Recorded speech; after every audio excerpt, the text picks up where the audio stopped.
India TV, आपकी आवाज। प्रधानमंत्री नरेंद्र मोदी और अमेरिकी राष्ट्रपति जो बाइडेन के बीच द्विपक्षीय बैठक, पीएम आवास पर बैठक। पीएम मोदी ने खुद जो बाइडेन को रिसीव किया। गर्मजोशी से मिले दोनों नेता। बाइडेन ने पीएम के कंधे पर रखा हाथ। मोदी बाइडेन की मुलाकात पर पीएमओ का ट्वीट लिखा, चर्चा में कई तरह के मुद्दे शामिल जिससे भारत और अमेरिका के संबंध गहरे हों। पीएम मोदी और बाइडेन के बीच कई मुद्दों पर चर्चा। GE jet engine deal, 5G और 6G स्पेक्ट्रम, प्रीडेटर ड्रोन की खरीद पर बातचीत। जय श्री राम के साथ हुआ ब्रिटेन के पीएम ऋषि सुनक का स्वागत। अश्विनी चौबे ने सुनक को कहा जय सिया राम। सुनक बोले, कहा मैं भारत का दामाद हूँ, मुझे हिंदू होने पर गर्व है। भारत आकर बोले ब्रिटेन के पीएम, मैं जन्माष्टमी और राखी मनाकर आया। ऋषि सुनक ने कहा, पीएम मोदी के लिए मेरे मन में सम्मान, चाहता हूं G20 सम्मेलन हो कामयाब। खालिस्तान मुद्दे पर ऋषि सुनक की दो टूक। ब्रिटेन में किसी भी तरह का उग्रवाद और हिंसा स्वीकार्य नहीं। भारत और मॉरिशस के पीएम के बीच द्विपक्षीय बैठक। पीएम मोदी ने कहा, दोनों देश राजनयिक संबंधों के 75 साल पूरे कर रहे हैं। पीएम मोदी ने कहा, दोनों देशों के बीच बुनियादी ढांचे, फिनटेक और क्षेत्रों में सहयोग बढ़ाने पर चर्चा हुई। बांग्लादेश की पीएम शेख हसीना से भी मिले पीएम मोदी। G20 समिट से इतर की द्विपक्षीय बैठक। शेख हसीना से मुलाकात को पीएम मोदी ने बताया सार्थक। कनेक्टिविटी, वाणिज्यिक संपर्क जैसे क्षेत्र पर हुई चर्चा। यूएन महासचिव एंटोनियो गुटेरेस ने महाउपनिषद के वाक्य को किया कोट। कहा, एक परिवार, एक पृथ्वी और एक भविष्य ही आज की समस्याओं का समाधान। जलवायु पर ध्यान देना और उत्सर्जन कम करना होगा, यही इस समय की जरूरत। संयुक्त राष्ट्र के महासचिव का बयान। डिजिटल पेमेंट इंफ्रास्ट्रक्चर में क्रांति लाना भारतीय अध्यक्षता के प्रमुख लक्ष्यों में से एक। शेरपा अमिताभ कांत का बयान। शेरपा अमिताभ कांत ने कहा, वसुधैव कुटुंबकम भारत का मंत्र, तकनीकी विकास, महिला सशक्तिकरण पर जोर। G20 की अध्यक्षता से देश और हमारे लोगों को आर्थिक लाभ होगा। G20 के चीफ कोऑर्डिनेटर हर्ष श्रृंगला का बयान। G20 के विदेशी मेहमानों के लिए NGMA ने लगाया फेयर, हिंदुस्तान की विरासत की झलक देखेंगे गेस्ट। G20 समिट के लिए ऑस्ट्रेलिया के पीएम और रूस के विदेश मंत्री भारत पहुंचे। इजिप्ट और साउथ कोरिया के राष्ट्रपति भी आए। G20 के लिए भारत पहुंचे कनाडाई पीएम जस्टिन ट्रूडो। यूएई के राष्ट्रपति शेख मोहम्मद भी पहुंचे। मॉरिशस के पीएम जगन्नाथ से मिले विदेश मंत्री एस जयशंकर। कई मुद्दों पर हुई बातचीत। रूसी और चीनी राष्ट्रपति की गैर मौजूदगी का असर नहीं, भारत में जर्मनी के राजदूत का बयान। भारत के डिजिटल लेन देन पर वर्ल्ड बैंक का G20 दस्तावेज जारी। पीएम ने लिखा, महज 6 सालों में हासिल किया लक्ष्य। विदेशी प्रतिनिधि कर सकेंगे डिजिटल लेन देन। भारत मंडपम में UPI और भारत बिल पेमेंट की सुविधा। खालिस्तान मुद्दे पर दिए ऋषि सुनक के बयान को कांग्रेस नेता दिग्विजय सिंह ने बताया सही। कहा, किसी देश में उग्रवाद को बढ़ावा नहीं दिया जाना चाहिए। ओमान के G20 शेरपा पंकज खिमजी का बयान। भारत ओमान के बीच और बेहतर होंगे संबंध। G20 के लिए पीएम ने one earth, one family, one nation का नारा दिया। केंद्रीय मंत्री प्रहलाद सिंह पटेल का बयान। G20 के कुछ प्रतिनिधि कल भारतीय कृषि अनुसंधान संस्थान का दौरा करेंगे। विदेश राज्य मंत्री मीनाक्षी लेखी ने दी जानकारी। पीएम मोदी के नेतृत्व में G20 समिट विश्व कल्याण की नई राह दिखाएगी, भोपाल में बोले सीएम शिवराज। दिल्ली में मजनू का टीला के पास तिब्बतियों का प्रदर्शन, चीन सरकार के खिलाफ जमकर विरोध किया। G20 के प्रतिनिधि हैंडीक्राफ्ट उत्पादों से भी होंगे रूबरू। भारत मंडपम में नॉर्थ ईस्ट आर्ट का प्रदर्शन। G20 के डिनर में मल्लिकार्जुन खड़गे को न्योता नहीं। राहुल गांधी बोले, भारत की 60% आबादी के नेता की वैल्यू नहीं। छत्तीसगढ़ के सीएम भी मोदी सरकार पर बरसे। कहा, विपक्ष को नजरअंदाज करना सीधे लोकतंत्र पर हमला। प्रेसिडेंट मुर्मू के G20 डिनर में शामिल नहीं होंगे पूर्व पीएम देवेगौड़ा। हेल्थ इश्यू का दिया हवाला।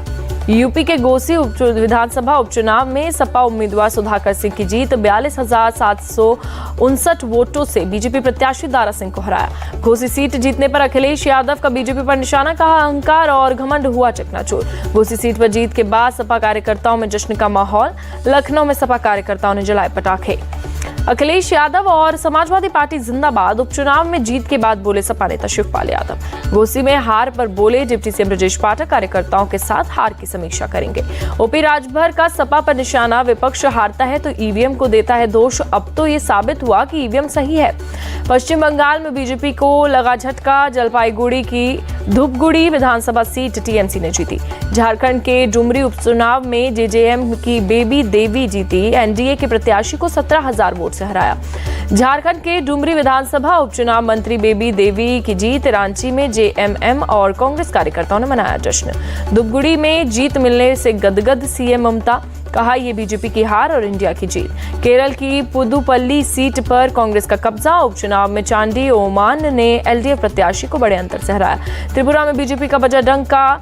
सिपाही जाला जिले की दोनों सीटें धनपुर और बक्सनगर जीती।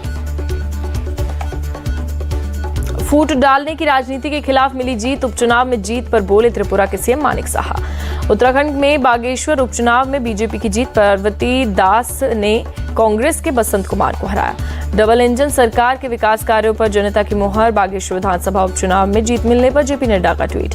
बागेश्वर की जनता का सीएम धामी ने किया शुक्रिया। कहा इलाके का विकास आगे बढ़ाएंगे। दिनेश शर्मा यूपी से राज्यसभा के लिए निर्विरोध चुने गए। यूपी के पूर्व डिप्टी सीएम का बयान। छत्तीसगढ़ विधानसभा चुनाव के लिए आम आदमी पार्टी की तैयारी तेज। 10 उम्मीदवारों की पहली सूची जारी की। पीएम मोदी पर मल्लिकार्जुन खड़गे का तंज। पहले भाइयों बहनों बोलते थे, अब परिवारजनों बोलने लगे। बेल्जियम में राहुल गांधी का मोदी सरकार पर निशाना।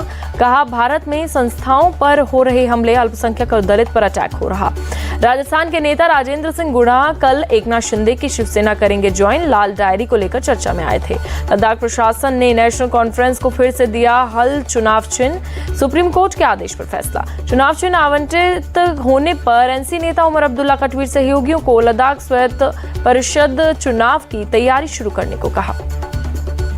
लोकसभा चुनाव के लिए जेडीएस और बीजेपी एक दूसरे पर निर्भर। कर्नाटक कांग्रेस नेता जगदीश शेट्टार का निशाना। रविवार को राजस्थान के टोंक में प्रियंका गांधी का जनसभा। सरकार की इंदिरा रसोई ग्रामीण योजना का शुभारंभ करेंगी प्रियंका। शरद पवार गुट ने चुनाव आयोग में रिप्लाई फाइल किया। अजित पवार गुट के दावों को किया खारिज। मल्लिकार्जुन खड़गे ने रिलीजन पर टिप्पणी करने से किया इनकार। कहा राजनीति और धर्म अलग अलग, इन्हें मिलाने की जरूरत नहीं। शरद पवार गुट के नेता जितेंद्र आव्हाड ने सनातन को हिंदू धर्म से अलग बताया। कहा हिंदू धर्म में सामाजिक न्याय की बात। जितेंद्र आव्हाड ने कहा कि हिंदू धर्म पूरी दुनिया को एक रूप में देखता है, दुनिया को तोड़ने में सनातन का विश्वास। मौलाना तौकीर रजा ने राष्ट्रगान को बताया गुलामी का प्रतीक। कहा इंडिया नाम नहीं है गुलामी का प्रतीक। तौकीर रजा ने कहा राजनीतिक लाभ के लिए गठबंधन का नाम इंडिया रखा। तीसरे मोर्चे के लिए 15 अक्टूबर को होगी मुस्लिम महापंचायत। संसद के विशेष सत्र पर बीएसपी सांसद के विवादित बोल। श्याम सिंह यादव ने पीएम मोदी को बताया सपेरा। उदयनिधि और ए राजा के बयान पर बीजेपी नेता नीतीश राणे का हमला। कहा इसी से इंडिया अलायंस की मानसिकता दिखती है। शिंदे गुट के नेता संजय शिरसाट की दो टूक। सनातन संस्कारों की वजह से बचे हैं ये लोग, दूसरे धर्म के बारे में बोलते तो पता चलता है। भारत इंडिया विवाद पर सीएम भूपेश बघेल ने किया सवाल। पूछा क्या नोटों से हटाएंगे Reserve Bank of India. Omar Abdullah की बीजेपी को चुनौती। देश का नाम कोई नहीं बदल सकता, हिम्मत है तो करके दिखाइए। भारत इंडिया विवाद पर बोले फारूक अब्दुल्ला। दोनों नामों में कोई फर्क नहीं। पीएम के जहाज पर भी दोनों नाम लिखे हैं। 2022-23 में भारत का रक्षा निर्यात अपने उच्चतम स्तर 16,000 करोड़ रुपए तक पहुंचा। रक्षा मंत्रालय ने दी जानकारी। जनगणना में देरी, मोदी सरकार की विफलता। कांग्रेस नेता जयराम रमेश का निशाना। छत्तीसगढ़ सीएम बघेल का पीएम मोदी को खत। धान उत्पादन अनुमान को न घटाने, पैकेजिंग के लिए 3.5 लाख जूट बैग देने की अपील। गोवा कैबिनेट से शेख पॉलिसी 2023 को मंजूरी। लॉ एसक डंप हैंडलिंग नीति भी मंजूर। सीएम सावंत का बयान। 14 सितंबर को पीएम मोदी का एमपी दौरा। सीएम शिवराज बोले बीना में पीएम 2 लाख करोड़ के निवेश का ऐलान करेंगे। एसटी कर्मचारियों को सीएम शिंदे का तोहफा। महंगाई भत्ते में की 4% बढ़ोतरी। ब्रिटेन से वापस लाएंगे छत्रपति शिवाजी का बघनक। 3 अक्टूबर को लंदन में साइन होगा एमओयू। महाराष्ट्र के मंत्री सुधीर मुनगंटीवार का ऐलान। ज्ञानवापी परिसर का वैज्ञानिक सर्वे पर कोर्ट का बड़ा फैसला। एएसआई को 8 और सप्ताह का समय मिला। नागपुर के जिला अदालत से डिप्टी सीएम फडणवीस को राहत। 2014 विधानसभा चुनाव के शपथ पत्र मामले हुए दोष मुक्त। वरिष्ठ अधिकारियों के साथ सीएम शिवराज ने की बैठक। कम बारिश से फसलों को नुकसान के आकलन के निर्देश। गहलोत सरकार ने बीकानेर में I start innovation school hub को दी मंजूरी। 52 करोड़ 26 लाख की आवंटित। कोलकाता के बाबू घाट पर गवर्नर सीवी आनंद बोस ने की पूजा। G20 समिट हिंसा भ्रष्टाचार मुक्त बंगाल के लिए प्रार्थना की। हिमाचल के किन्नौर में हैवी लैंडस्लाइड। निगुलसारी के पास नेशनल हाईवे 5 ध्वस्त, ट्रैफिक बंद। मुंबई में एयर होस्टेस के आरोपी ने किया सुसाइड। पुलिस स्टेशन में पेंट का फंदा बनाकर दी जान। मुंबई के कुरैशी नगर की झुग्गी बस्ती में आग। फायर ब्रिगेड ने कड़ी मशक्कत के बाद पाया आग पर काबू। एमपी के छतरपुर में अवैध कट्टा व्यापारियों पर शिकंजा। 8 आरोपियों को भेजा जेल। अवैध कट्टे और बंदूक बंदूक बरामद। भटिंडा में पुलिस इंस्पेक्टर रणधीर सिंह की गोली लगने से मौत, हत्या के साथ सुसाइड के एंगल से भी जांच। गाजियाबाद के सितारा नाम की ड्रग विक्रेता गिरफ्तार, 3.5 करोड़ की चरस भी बरामद। नासिक में भारी बारिश से बाढ़ जैसे हालात, गोदावरी नदी खतरे के निशान के ऊपर बह रही है। शेयर बाजार में तेजी बरकरार, सेंसेक्स 333 अंक चढ़कर 66,598 पर बंद हुआ। निफ्टी में 92 पॉइंट की बढ़त दर्ज।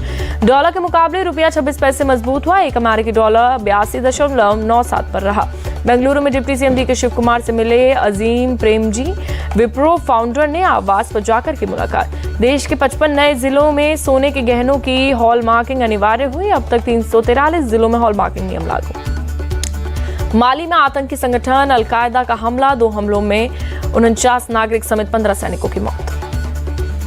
रूसी कब्जे वाले यूक्रेनी क्षेत्रों में चुनाव की तैयारी, इसी सप्ताह चुने जाएंगे मेयर और लोकल गवर्नर। सचिन तेंदुलकर को आईसीसी वर्ल्ड कप का golden ticket BCCI secretary Jay Shah ने किया प्रेजेंट। एशिया कप के लिए एसीसी का ऐलान, भारत पाकिस्तान सुपर 4 मुकाबले के लिए रखा रिजर्व डे, 10 सितंबर को है मैच।